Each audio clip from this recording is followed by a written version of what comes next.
마태복음 강의 67번째 시간 죽은 자 가운데서 살아나기 전에는 이라는 제목으로 마태복음 17장 1절로 13절 말씀 함께 살펴보도록 하겠습니다. 모두 찾으셨으면 아멘 하시고 함께 읽도록 하겠습니다. 엿새 후에 예수께서 베드로와 야고보와 그 형제 요한을 데리시고 따로 높은 산에 올라가셨더니 그들 앞에서 변형되사 그 얼굴이 해같이 빛나며 옷이 빛과 같이 휘어졌더라.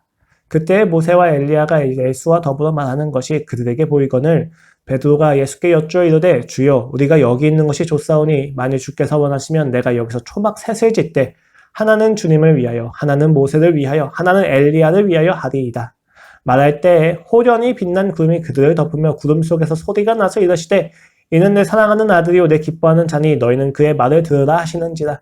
제자들이 듣고 엎드려 심히 두려워하니 예수께서 나와 그들에게 손을 대시며 이르시되 일어나라 두려워하지 말라 하시니 제자들이 눈을 들고 보매 오직 예수 외에는 아무도 보이지 아니하더라.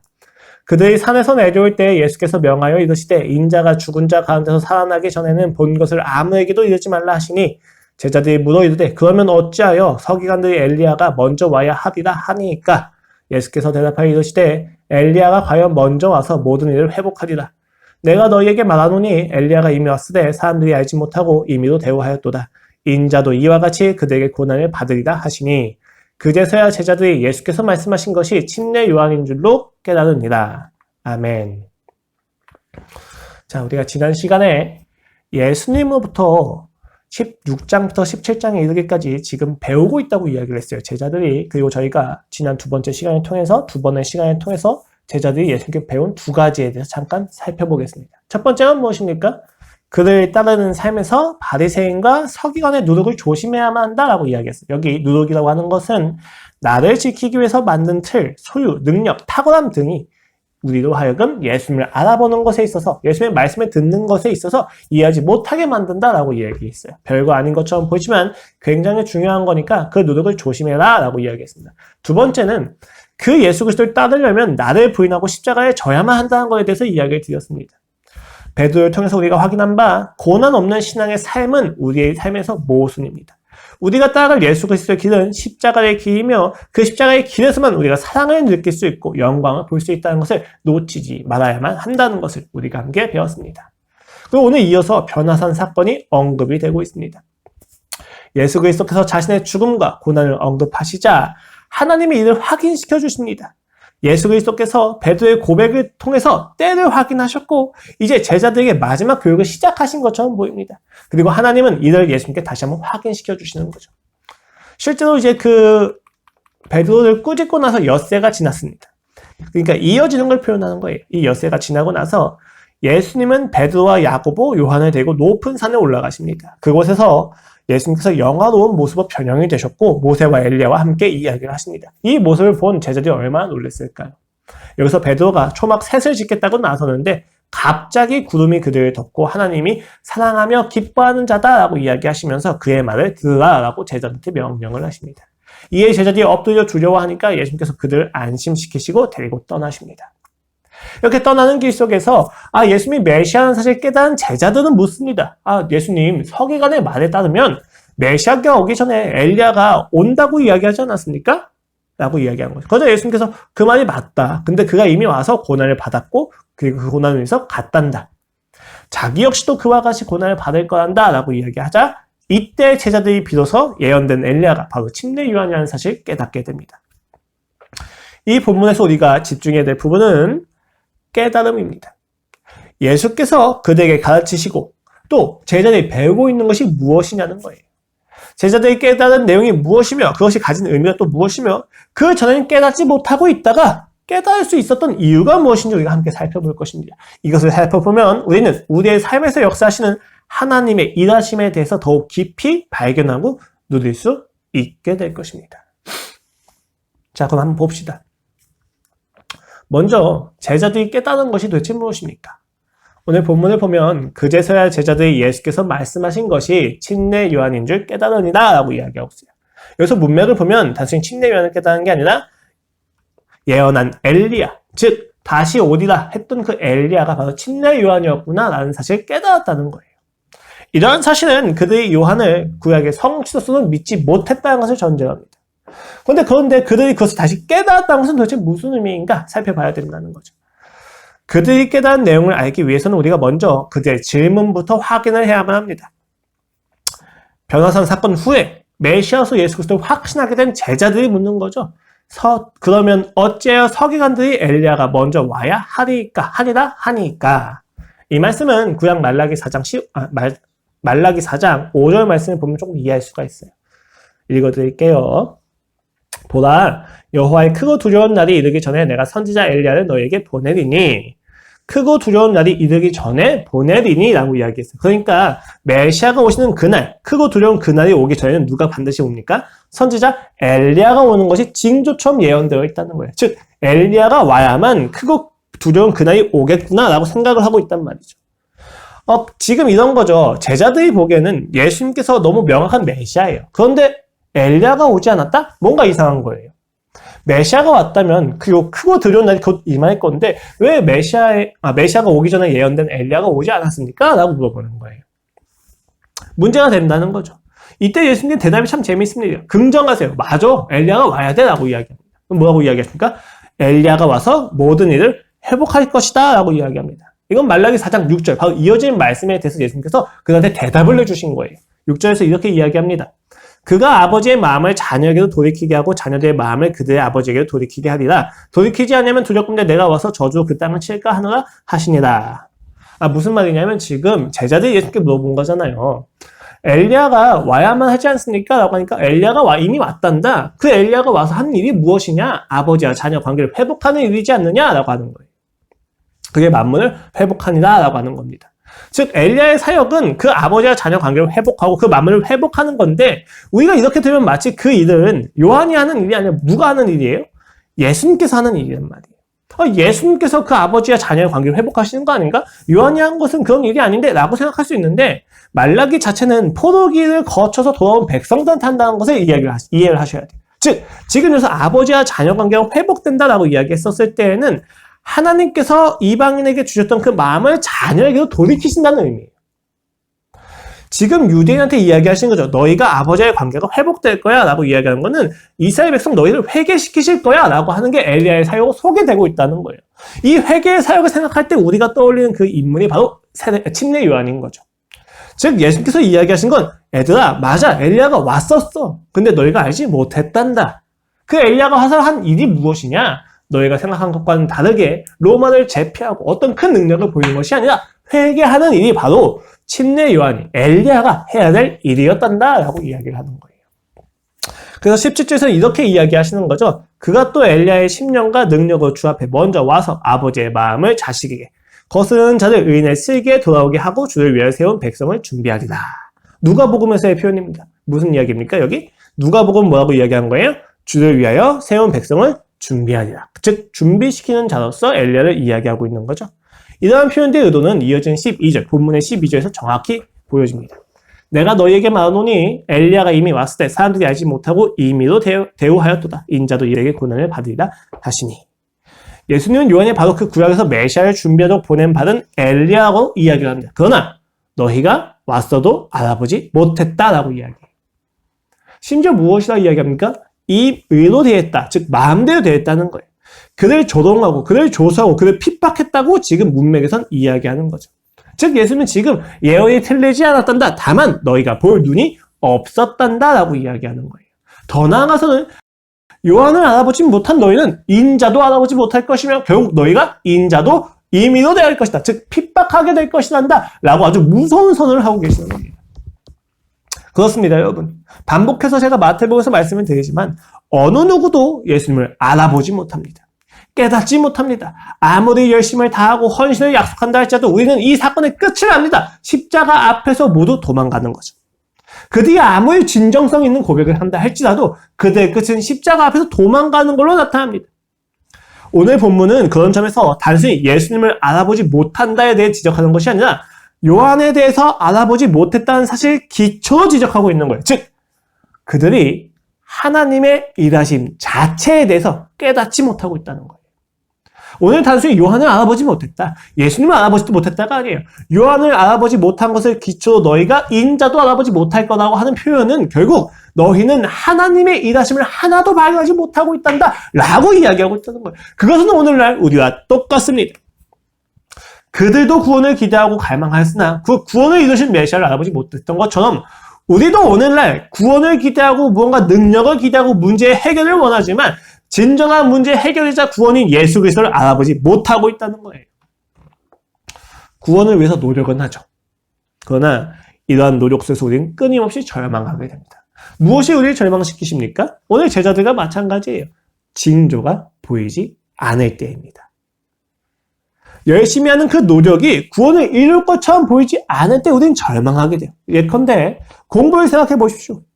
내가 공부를 잘 해가지고 우리 엄마 아빠를 기쁘게 해드릴 거야. 우리 엄마 아빠가 나를 통해서 기뻐하는 모습을 보면 나는 그게 기뻐. 라고 하는 구원에 대한 내용이 있었다면 그 사람은 공부할 때 무엇을 확인해야 됩니까? 자신의 공부가 되면 될수록 성적이 올라가면 올라갈수록 부모가 기뻐하는 모습을 확인해야 돼요. 그런데 공부를 하는데도 불구하고 그 모의고사 성적마다 성적이 안 올라요. 그러면 절망하게 되죠. 징조가 보여야 된단 말이에요. 공부한 결과만큼 오르는 것이 내가 보이고 그 오르는 것에 대해서 엄마 아빠의 반응을 보았을 그 징조가 보였을 때 아 그래 엄마 아빠를 기쁘게 하는 게 바로 나의 행복이지 라고 하는 심리가 인간에게 있단 말이에요. 무언가 확인을 하고 싶은 거예요. 내가 상정하고 추측하고 살아가고 내가 믿고 살아가는 그 인생에 있어서 무언가 이 믿음이 맞다는 것을 확인시켜주는 무언가가 필요하다는 겁니다. 여러분 인간은 모두 믿음의 기초로 살아가요. 어떤 누구도 미래를 확신하지 못하고 살아가죠. 다만 이 미래를 행복하게 해줄 거라고 생각하는 어떤 믿음의 내용이 있어서 그 믿음의 내용을 열심히 노력한단 말이에요. 그런데 인간이 여기서 불안한 거죠. 왜요? 그 믿음의 내용이 정말 나를 행복하게 해줄까에 대해서 끊임없이 의심하기 때문이에요. 무언가 다른 것을 통해서 확인해야 되는 거죠. 이러한 인간의 심리를 이용한 게 도박꾼들이에요. 도박사들이 어떻게 합니까? 도박판에서 호구를 한 명 잡고 어떻게 이야기해요? 그 호구에게 돈을 뜯어내기 위해서 그에게 먼저 승리할 수 있게 해줍니다. 져주는 거예요. 져주고 또 져줘서 그가 돈을 많이 벌게 되면 그가 단순히 그 돈을 가지고 자기 만족하면서 떠날 거다 라고 생각을 안 해요. 왜요? 돈을 받으면 그들이 받을수록 이 도박에 빠지게 된다는 것을 알고 있는 거예요. 아, 이 돈을 통해서 내가 행복을 이룰 수 있겠구나에 대해서 그가 확신을 가질 때까지 져주는 거죠. 우리가 이런 것처럼 하나님께 기대한다는 거예요. 최근 게임의 성향이 어때요? 요새 게임을 하면 할수록 되게 레벨업이 빨라요. 옛날에 레벨업이 되게 오래 걸렸는데 레벨업이 빠른다. 왜 그렇습니까? 성취감을 확인시켜주는 거예요. 징조를 확인시켜주는 거예요. 야, 네가 이거 하면 행복해질 수 있다는 거에 대해서 끊임없이 확인시켜주는 거죠. 그래서 몬스터를 때릴 때도 그 데미지가 1, 5 이 정도가 아니고 1192 이렇게 나온단 말이에요. 말이 안 되는 거예요. 왜 이토록 더 자극적이고 더 확실하고 더 간편하게 징조를 허락해 주느냐? 그 징조를 통해서 인간이 자신의 마음에 먹은 구원의 내용을 확인하기 때문입니다. 구원에 대한 우리의 마음도 그렇습니다. 하나님의 일이라고 생각해서 왔다면 그 하나님의 일하심을 봐야만 하는 거예요. 그 징조가 없으면 불안해지고 절망이 오는 것입니다. 기도하면서 말씀을 보면서 설교를 들으면서 다시 한번 내 인생에서 일하시는 하나님의 그 일하심을 봐야만 하는데 이상하게 현실로 돌아가면 이게 맞나? 내가 지금 하나님을 잘 따라가는 게 맞나? 라고 하는 생각이 드는 거예요. 심지어는 그 하나님을 부정하기까지 하는 거죠. 다 소용없어. 결국은 내 힘으로 살아가게 되고 그 힘으로 살아가는 결과는 반드시 절망으로 귀결될 수밖에 없습니다. 하나님이 아니면 우리에게 만족을 줄 수 있는 분이 없기 때문입니다. 이런 와중에 만약에 하나님이 나타나셨다면 우리는 오늘 제자들과 같이 물어봤을 거예요. 아니 주님 왜 아무런 징조가 보이지 않습니까? 엘리야가 먼저 와야 된다고 하지 않았습니까? 내가 나의 인생을 던져 넣을 수 있을 만한 확실한 무언가가 보여야 되지 않습니까 주님? 내가 이 변호사 사건을 보고 주님의 영광을 보았는데도 불구하고 엘리야가 오지 않았다는 사실 때문에 주님이 정말 메시아가 맞는지 불안합니다 주님. 엘리야를 확인시켜주세요. 라고 이야기를 한다는 거예요. 그렇다면 우리는 자연스럽게 이러한 질문으로 향하게 됩니다. 왜 우리는 하나님의 일을 깨닫지 못하는가? 이것이 우리의 답답함 아닙니까? 신앙생활을 하면서 왜 나는 하나님께서 일하시는 걸 하나도 발견하지 못하는가? 자, 이 부분에 대해서 오늘 본문은 앞선 변화산 사건을 통해서 대답해 줍니다. 베드로, 야고보 그리고 형제 요한이 높은 산에 올라가서 예수 그리스도의 변화산 사건을 보았을 때 모세와 엘리야가 예수님과 대화하는 것을 보았습니다. 각각 율법과 선지자의 대표하는 인물들로서 유대인들이 굉장히 따르는 인간들이죠. 그럼 그들과 예수님이 함께 하시는 것을 보면서 야 정말로 많은 감격을 했을 거고 이에 대해서 베드로가 반응을 하는 거죠. 이 베드로의 반응부터 예수님과 함께 내려가는 그 과정에 이르기까지 우리는 두 가지의 사실을 발견하게 됩니다. 무엇입니까? 첫 번째는 이들이 예수님을 모세와 엘리야와 동등하게 여겼다는 것입니다. 우리가 하나님의 일을 깨닫지 못하는 이유 중에 첫 번째입니다. 예수님을 모세와 엘리야와 같이 여겼다는 거예요.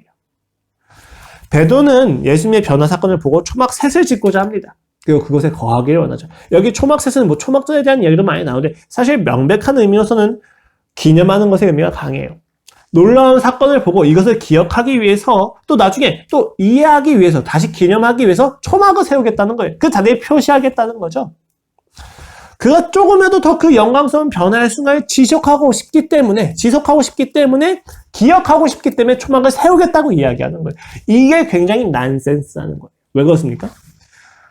공간복음에서 변화산 사건이 나타나는 것은 예수 그리스도께서 십자가에 못 박혀 돌아가셔야 된다는 것을 확인해주는 사건이에요. 다시 한번 말씀드립니다.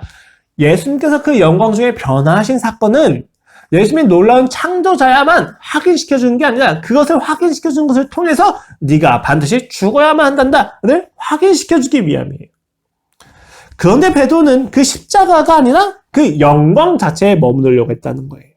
이는 곧 예수님을 모세와 엘리야와 동등하게 여겼다는 것을 의미합니다. 여러분 여기서 조금 더 깊이 나가야 되는데 단순히 그리스도이심을 부정한 건 아니에요. 왜요? 앞서서 어떻게 이야기했습니까? 주는 그리스도시여 살아계신 하나님의 아들이십니다 라고 고백을 했잖아요. 예수님이 다른 선지자들과 다른 것을 알고 있었어요. 그런데 그 예수 그리스도의 메시아됨을 모세하고 엘리야와 결부시켰다는 거예요. 어떤 특성이 있었다는 거예요. 그리스도이신 것을 부정한 것이 아니라 그리스도로서 하실 일이 모세와 엘리야와 공통점이 있다고 생각을 했다는 거예요. 그것이 무엇입니까? 이 둘의 특징은 선지자와 율법의 총체이자 대표라는 점에서 공통점도 있지만 무엇보다 중요한 공통점은 죽음을 피했다는 거예요.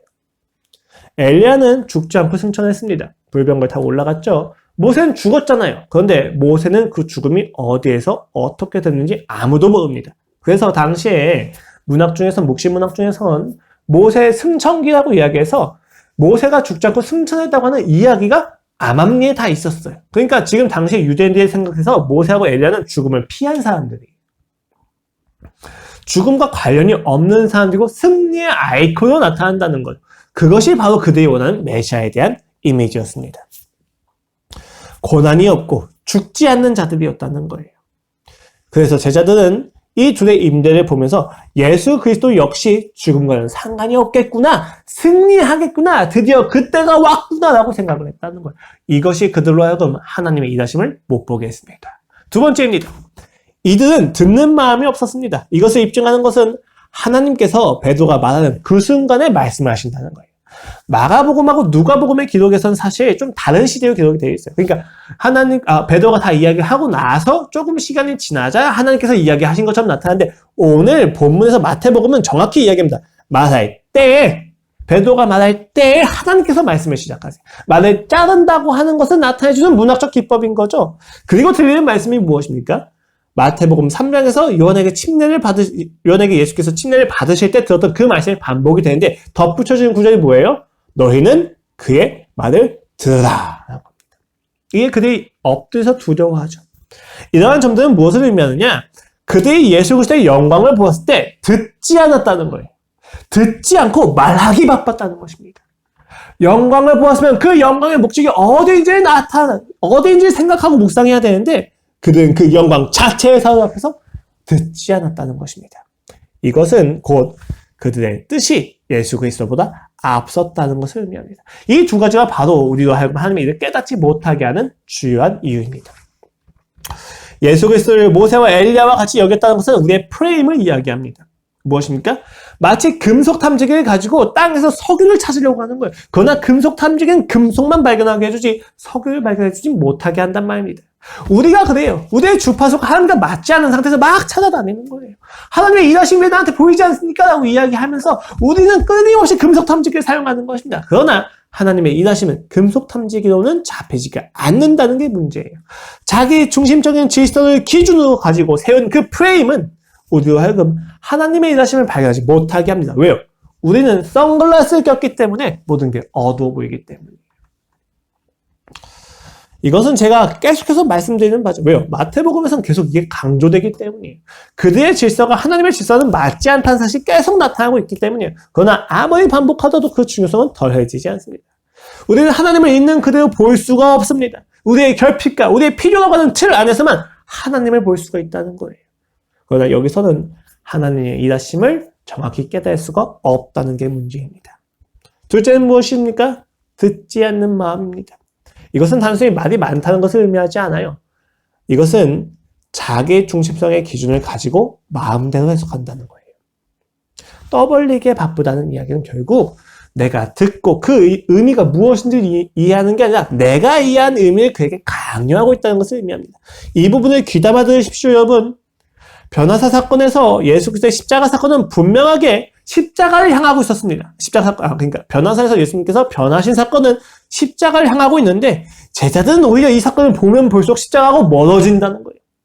왜 그렇습니까? 하나님의 일하심에 대해서 내 마음대로 해석을 하고 있다는 거예요. 하나님의 일을 못 보았습니까? 아니요. 그들은 하나님의 일을 보았습니다. 누구보다 명백하게 하나님, 예수 그리스도께서 하나님이신 것을 확인했습니다. 그러나 그가 하나님이신 것을 확인하면 확인할수록 그들은 신앙에서 멀리 떨어지기 시작했습니다. 하나님의 일을 보지 못하는 것을 넘어서 그 일을 내 마음대로 해석하고 있다는 거예요. 우리가 은혜를 받습니다. 은혜를 받았으면 하나님께 나아가야 돼요. 하나님께서 가진 그 창조의 목적을 따라가야 되는데 그 은혜를 가지고 나의 정욕을 채우고 나의 색욕을 만족시키고 있다는 거예요. 은혜의 목적을 따라 주님을 더 만나지 못하고 받은 은혜를 가지고 세상에서 더 즐겁게 살아가는 정당성을 얻고 있다는 거예요. 문제입니다. 탕자와 같죠. 아버지에게서 그 돈을 받은 은혜가 있었지만 그 돈을 가지고 탕진해버립니다. 그 결국은 무엇입니까? 돼지고기에서 쥐염 열매를 먹는 비참함입니다. 왜요? 이 은혜의 성격은 하나님 안에서만 기능하기 때문에 이 세상에서는 무시당하고 초롱당하고 멸시당할 수밖에 없기 때문에 그 끝이 좋지 않다는 이야기입니다. 이러한 두 가지 이유를 가지고 우리는 하나님의 일을 보지 못합니다. 가장 좋은 예시가 무엇입니까? 광야에서 이스라엘 백성일 것입니다. 여러분, 이들 역시도 놀라운 하나님의 일을 보았죠. 홍해가 갈라졌습니다. 지팡이로 두드리니까 물이 샘솟습니다. 만나와 메추라기가 주어졌고 신발과 의복은 해지지 않았습니다. 그러나 이스라엘 백성의 완악함은 변하지 않습니다. 그들은 하나님의 적대에게 멈추지 않았습니다. 왜 그렇습니까? 그들은 가나안 정복의 과정에서 고통과 아픔, 그리고 훈련 따위는 없을 거라고 생각했기 때문이에요. 홍해를 가신 하나님께서 우리에게 그냥 가나안 땅을 주시겠구나 생각했는데 보니까 황야인 거예요. 당황스러운 거죠. 이들에게 만나가 주어지고 메추라기가 주어지고 불기둥과 그 구름 기둥이 그들을 이끄지만 그러한 모든 역사는 그들로 하여금 어디를 이끌어가게 됩니까? 광야에서 가나안 땅에서 하나님을 만나서 하나님의 백성으로 살고자 하는 것이 아니라 그 모든 은혜들이 애굽에서 안정적인 생활을 했던 것에 대해서 꿈꾸게 해준다는 거예요. 이들은 하나님을 사랑하지 않았던 것입니다. 이들의 목적은 하나님이 아니라 자신의 안위와 만족과 게으름에 있었습니다. 그렇기 때문에 그 은혜가 주어지면 주어질수록 그들은 영원히 파리해졌다고 이야기합니다. 시편 105편 15절 말씀입니다. 그러므로 여호와께서는 그들이 요구한 것을 그들에게 주셨을지라도 그들의 영혼은 쇠약하게 하셨도다. 내가 원하는 것을 내가 받는다고 해서 내 영혼이 살아나는 게 아니었다는 말이에요. 왜요? 내 질서가 변하지 않았기 때문에. 내 질서가 하나님의 은혜에 집중하고 내가 하나님의 백성답고 자녀답게 살아가는 그 질서가 되어야 되는데 내 질서는 여전히 세상이에요. 그러니까 은혜를 받으면 받을수록 세상을 즐긴다는 겁니다. 우리는 무언가 볼 수 있고 알아볼 수 있고 버튼을 누르면 당장 모두가 알아볼 수 있는 그런 징조와 증거를 원합니다. 믿음이 아니라 다른 증거를 원합니다. 하나님의 나라의 원리에서 믿음이 그 질서이고 그 믿음이 원리인데 우리는 믿음이 아닌 다른 것을 원합니다.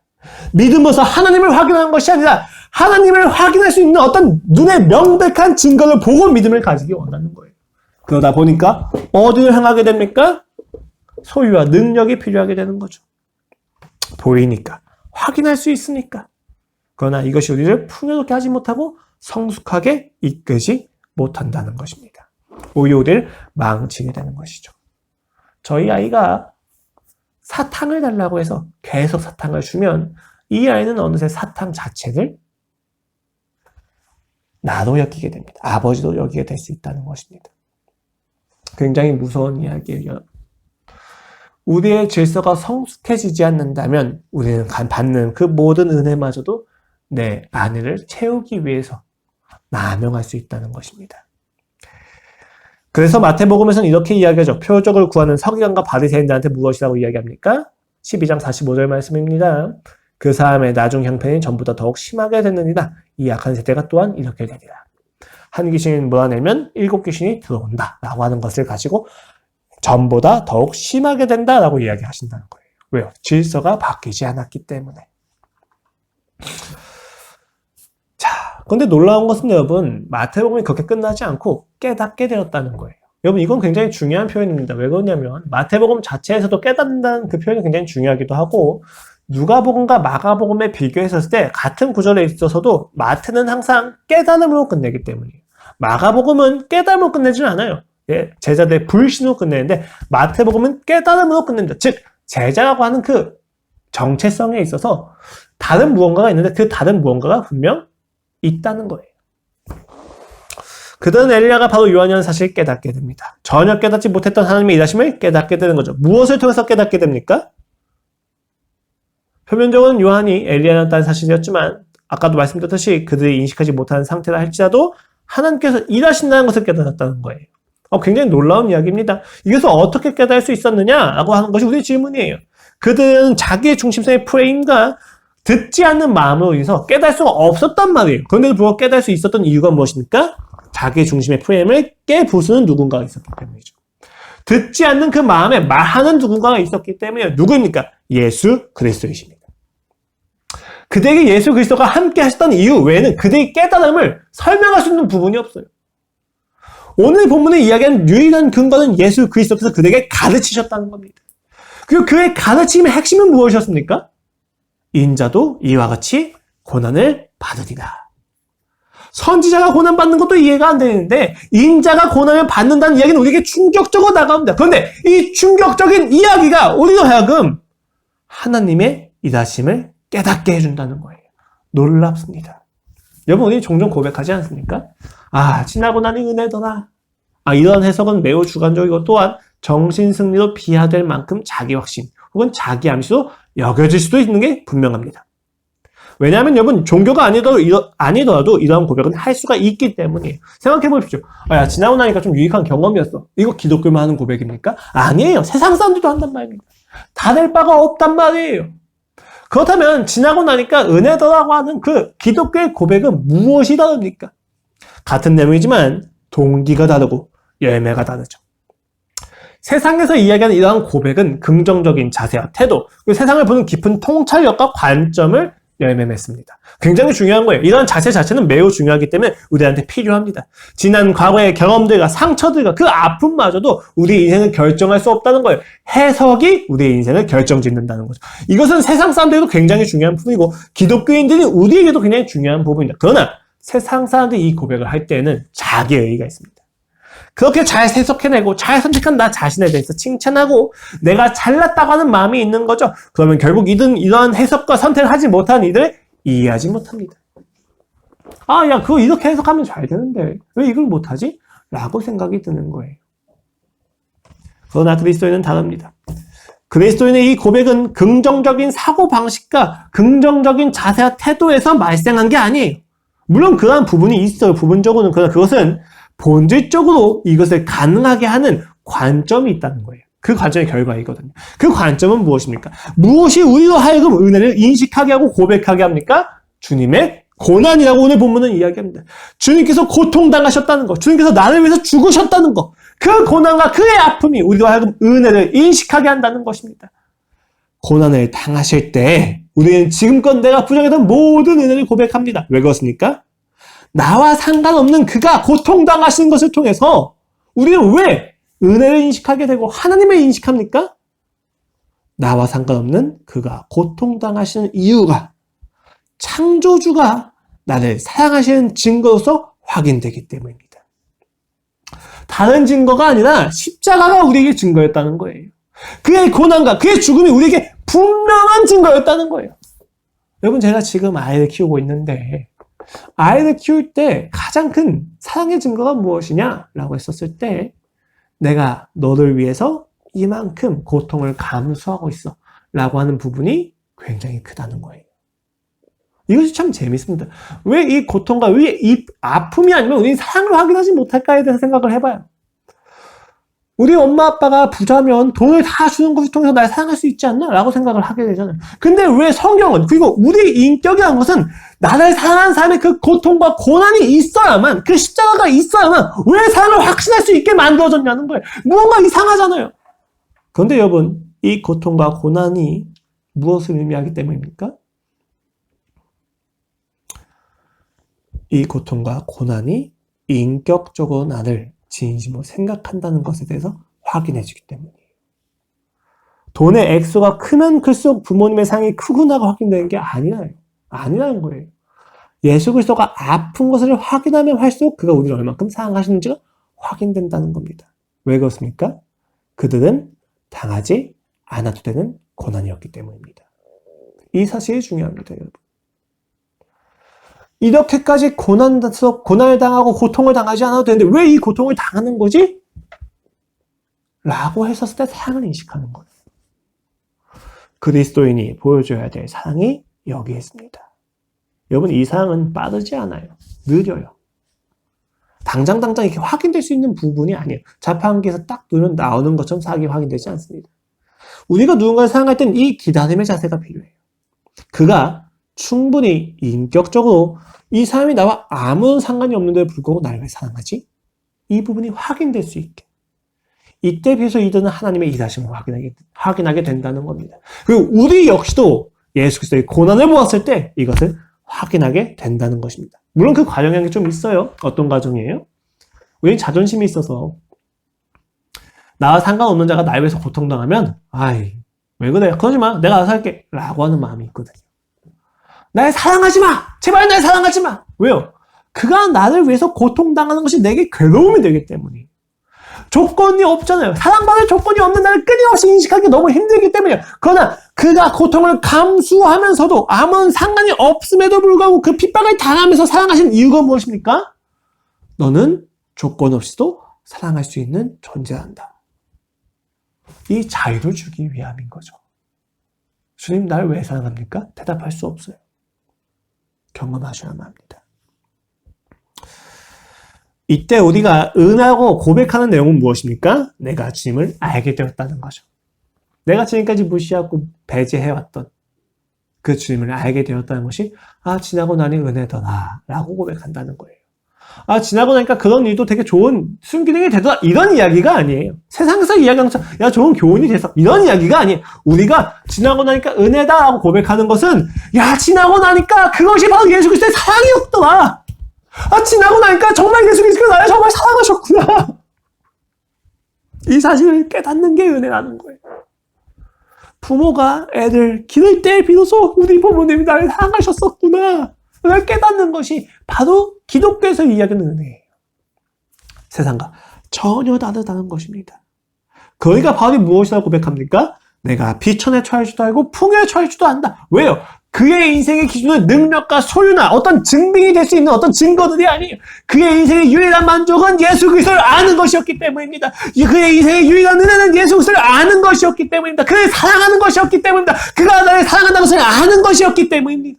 그러니까 그는 부할 수도 있고 그는 비천해질 수도 있다는 거예요.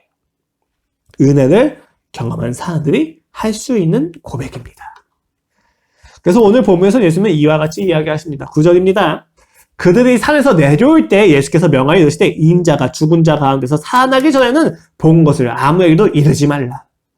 원래 메시아의 비밀 사상은 메시아에 대한 오해를 없애기 위함이라고 했어요. 메시아는 이렇게 기적을 베푸시는 분이 아니야.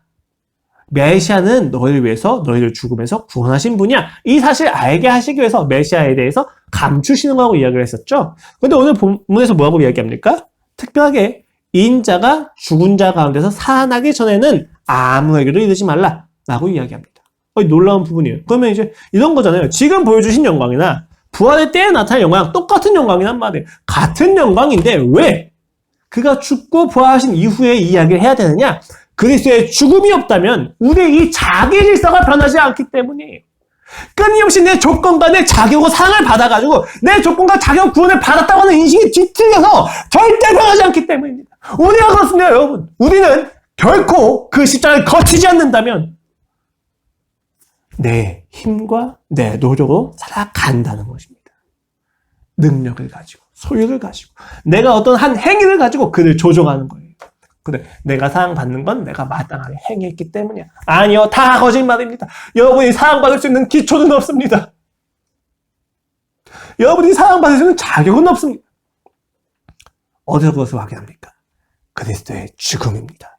그 죽음을 거쳐야만 우리는 영광을 영광답게 볼 수 있다는 거예요. 그 예수 그리스도의 죽음을 보지 못하는 상태에서 부활의 영광을 바라본다면 우리는 더 악한 괴물이 될 것입니다. 그것만큼 두려운 게 없어요. 우리의 영혼은 그를 만나면 만날수록 파리하게 될 수 있다는 거예요. 이들을 깨달은 바울은 다음과 같이 고백합니다. 고린도전서 1장 22절로 이하 말씀입니다.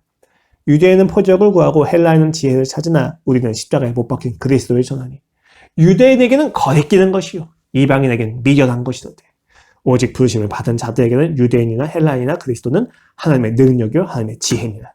질서의 문제예요. 그리스도의 십자가를 거치지 않는다면 우리의 모든 판단 기준과 우리의 인생의 만족의 기준은 달라지지 않을 것입니다. 여러분이 하나님 앞에서 얼마나 그 악한 죄인인지 아셔야만 해요. 꼭 기억하십시오. 여러분, 마태복음에서 제자들의 차이점은 무리들과 이방인들과 구별될 수 있는 유일한 차이점은 무엇입니까? 그들이 잘났다? 그들은 다른 사람들이 따르지 않을 때 예수님을 시련과 고난을 감수하고서 따랐다? 아니요. 그들이 무리와 구별될 수 있는 유일한 한 가지는 예수 그리스도를 조금 더 가까이서 봤다는 거예요. 다른 게 없습니다. 심지어 누가 찾아왔어요? 유대 문화에선 제자가 스승을 찾아가야 되는데 예수님께서 그 제자들을 찾아왔단 말이에요. 제자들이 자랑할 게 없어요. 우린 가끔 탕자의 비유에 나오는 첫째 아들과 같습니다. 아, 주님 내가 이렇게까지 했잖아요. 아, 주님 내가 이렇게까지 했잖아요. 무슨 이야기예요? 내가 이렇게까지 했으니까 주님한테 더 많은 상을 받을 자격이 있잖아요. 아니요, 여러분. 그렇지 않습니다. 우리는 우리가 한 것을 가지고 상을 받는 게 아니에요. 만약 그렇다면 우리는 우리가 한 잘못 때문에 심판을 받아야겠죠. 그 논리가 여러분을 얼마나 비참하게 하는지 이해하셔야만 합니다. 우리는 하나님의 사랑으로 인하여 구원을 받았고 하나님으로만 사랑을 받을 수 있다는 것. 그것이 그리스도의 십자가를 통해서 그의 고난을 통해서 확인된 것입니다. 그리스도의 십자가 사건은 우리로 하여금 모든 것을 깨닫게 해줍니다. 자기 중심성의 질서에서 하나님 중심의 질서로 바꿔주는 것이죠. 죽으시면 안 되는 분의 죽으심 앞에서 우리는 자기 중심성의 한계를 알고 그 종국의 죽음이라는 것을 깨닫게 됩니다. 내가 주장하는 그 질서는 나를 죽이는 것으로 향하기 때문입니다. 사망이 가득한 거죠. 그래서 우리는 그 부활을 볼 때 생명을 향하게 됩니다. 그래, 지금까지 내가 주장했던 내 질서는 거짓이구나. 이제 나를 부인하고 나의 십자가 가지고 주님을 따라갑니다. 이것은 이상한 일이 아니에요. 우리가 예수 그리스도를 따라가는 길에 있어서 고난과 아픔이 있는 것은 결코 이상하지 않습니다. 계시록 3장 10절 말씀입니다. 요한이 빌라델비아 교회한테 이렇게 이야기합니다. 네가 나의 인내의 말씀을 지켰은즉 내가 또한 너를 지켜 시험의 때를 면하게 하리니 이는 장차 온 세상에 임하여 땅에 거하는 자들을 시험할 때다. 여기 보면 시험의 때를 면하게 하리니 라고 이야기하는데 원어를 정확히 이야기하면 시험의 때를 우리한테 비껴나가게 해주신다가 아니라 시험의 때로부터 우리를 구원하신다는 얘기예요. 무슨 이야기예요? 시험 자체가 없는 인생이 아니라 반드시 시험이 있다는 것을 의미하는 거죠. 그러나 여러분 여기서 이야기하는 핍박은 여기 시험은 단순히 목숨이 오고 간 것을 넘어서서 고난과 핍박 그리고 신앙을 타협하게 만든 모든 위협이에요. 꼭 순교의 각오가 아니라 할지라도 여러분 시험은 있어요. 타협이라고 하는 점에 있어서. 예수 그리스도를 믿고 따라가는 것에 있어서 타협을 요구하는 시험을 그리스도인들은 반드시 마주하게 된다는 것입니다. 우리는 이러한 시험 속에서 하나님께 소유하고 능력을 요구할 수도 있습니다. 그리고 그 능력을 받을 수도 있어요. 그러나 여러분, 우리가 요구한 소유와 능력 자체가 우리로 하여금 타협을 하지 않게 해주지는 않습니다. 하나님, 내가 신앙을 지키려면 돈이 좀 많아야 되잖아요. 하나님, 내가 좀 이 신앙을 지키려면 능력이 있어야 되잖아요. 나한테 능력 좀 주세요. 소유 좀 주세요. 문제 좀 해결해 주시란 말이에요. 라고 하는 태도가 옳지 않다는 거예요. 물론 그런 것을 통해서 해결될 때도 있지만 여러분, 만약 그런 것을 통해서 끊임없이 해결된다면 그것은 하나님이 아니라 능력이신 것입니다. 실제 오늘 계시록도 보십시오, 여러분. 계시록에서는 칭찬만 듣는 교회가 딱 두 가지가 있어요. 비판만 받는 교회가 사대 교회고 라오디게아 교회가 있고, 사라예요, 사라. 근데 칭찬받는 교회가 딱 두 교회가 있어요. 칭찬만 받아요. 비판이 없어요. 서머나 교회하고 빌라델비아 교회입니다. 근데 이들이 굉장히 재밌어요. 계시록 2장 9절 말씀입니다. 내가 네 환난과 궁핍을 알거니와 실상은 네가 부유한 자니라. 그들이 가난하대요. 라오디게아는 부유했으나 가난하다고 가난하다고 비난을 받습니다. 지적을 당합니다. 그런데 지금 서머나 교회는 내가 너의 환난과 궁핍을 알거니와 그들이 환난 중에 있고 궁핍 중에 있어요. 가난해요. 그러나 하나님의 평가는 무엇입니까? 네가 부유한 자니라. 또 계시록 3장 말씀입니다. 8절이에요. 내가 너의 행위를 아노니 네가 작은 능력을 가지고서도 내 말을 지키면 내 이름을 배반하지 아니할도다. 에베소 교회는 신학적 분별력하고 능력이 있었으나 지적을 받습니다. 그러나 오늘 빌라델비아 교회는 작은 능력이에요. 큰 능력이 아니에요. 작은 능력을 가지고서도 내 말을 지키며 라고 하는 점에서 그들이 칭찬을 받습니다. 두 교회 모두 능력이 없었고 가난했습니다. 그러나 그 가난과 능력의 부족이 타협의 이유가 되지 않았고 오히려 그 능력의 부족과 그리고 가난이 하나님의 칭찬의 내용이 됩니다. 재료가 돼요. 놀라운 거죠. 제가 가끔 말씀드리지만 여러분, 천국에서 우리가 하나님을 만났을 때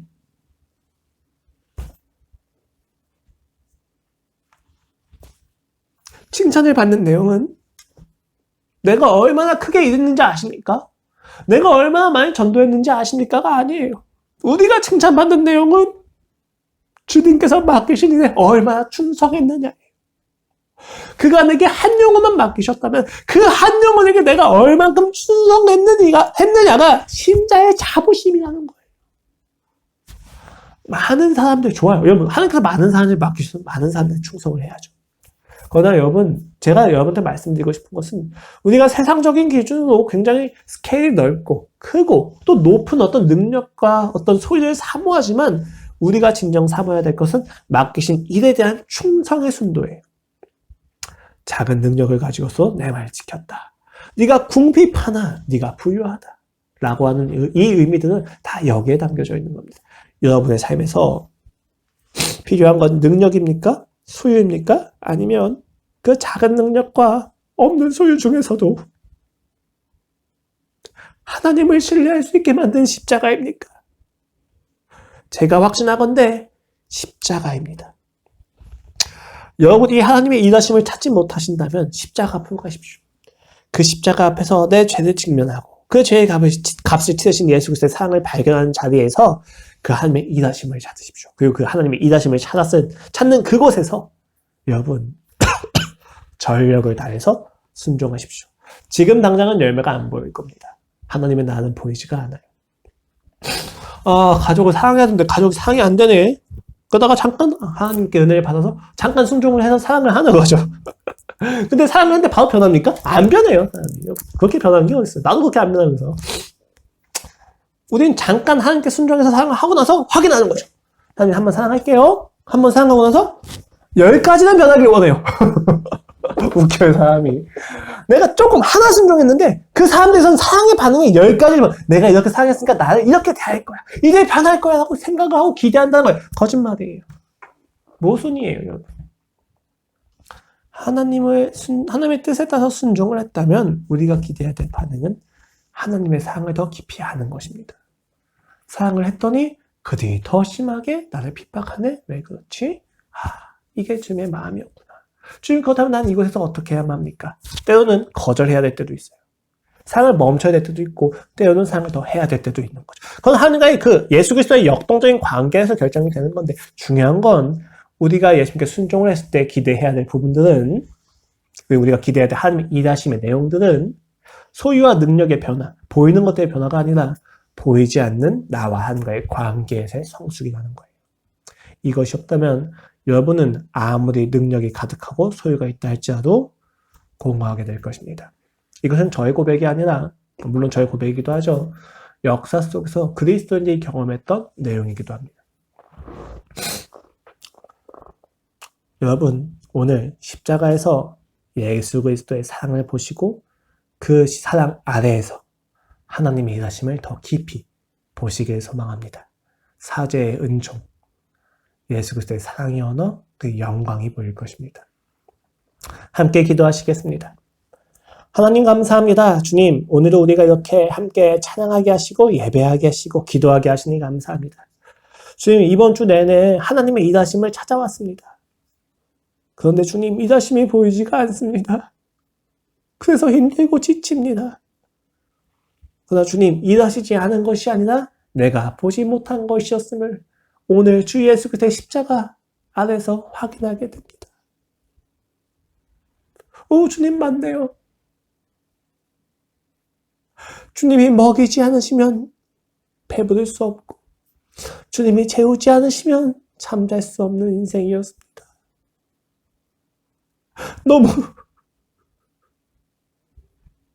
너무 많은 일하심을 보았습니다. 주님 감사합니다. 아버지, 이 아는 지식을 가지고 이제 또 시작될 일주일의 삶 속에서 예수 그리스도를 더욱 깊이 누리게 하여 주시옵소서. 오 주님 감사합니다. 예수 그리스도의 이름으로 기도드렸습니다. 아멘.